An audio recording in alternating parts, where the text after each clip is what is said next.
kula menika naminipun wiji welas asih.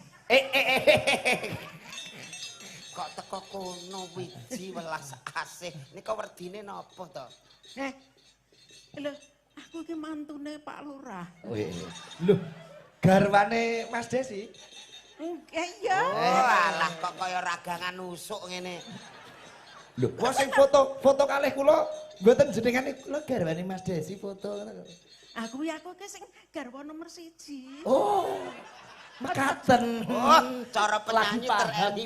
Alah ya. Jenenge ndake sapa-sapa lho ya. Mboten kula omongke sapa-sapa mung live streaming niki ditonton wong akeh. Iki bojo nomor 1 terus tereliminasi. Ayo buke iki ana-ana wae. Dek jenengan iki rawuh kene iso ketemu karo piyai kene iki mergo kersane Gusti Allah kados panjenengan ngendika. Mergo panjenengan iki dikarunia Gusti Allah khusus kersane awet urip panjang yuswa ngirit angin. Kok iso panjang yuswa ngirit angin? Rata-rata nun sewu nek piyai pesek umure dawa-dawa. Piyai pesek umure dawa-dawa. Sebabe ora boros angin. Dik sithik. Cukup. Pripun to? Kowe aja omong kaya ngono. Kowe njur ngonekke wong pesek dawa umure ngono ta? Nggih. Kleru. Lah, sing dawa umure iki wong sing budhek.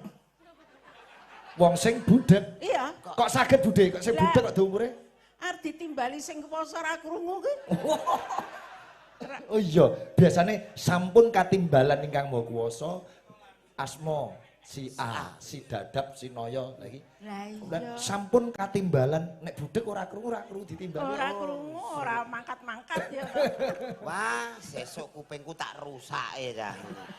Ben ra krungu kok ya. Ya muga-muga donga ingkang sae sedaya Buke. Amin. Nggih, Apa kapure meneh iki lho. kanca-kanca. Aku yakin mbak aku seneng banget bengi iki. Kok nggih to? Sepisan aku iso ketemu karo penggemarku lawas. Ya toh. Nggih. Saiki sing turun-turunan kan aku arep ndelok Utiyati ngono kuwi. Kaya ngopo ta ngono kuwi. Jebulane wah bareng. Wah ya ayu tenan iki.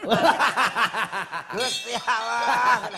Gak ya iya jebule ayu tenan ya. Lah, kok ya mah gentenan iki lho. Wong ngene kok ayu. Nek sing ayu contone kaya Aura Kasih. Iki Aura Kasihan. Aura kasihan. Sembur. Kowe muni kaya ngono ora apa-apa le. Lah pripun? Sing dadi srek ing atiku bocah cilik do guyu kok nyekakake rumahmu. Guyune kok kaya ngece iki, Budhe. Kowe ora yakin? Lah sampean yakin apa mboten, Budhe? Aku ki ya meng grayah-grayah. Padha-padha ora yakin jebule.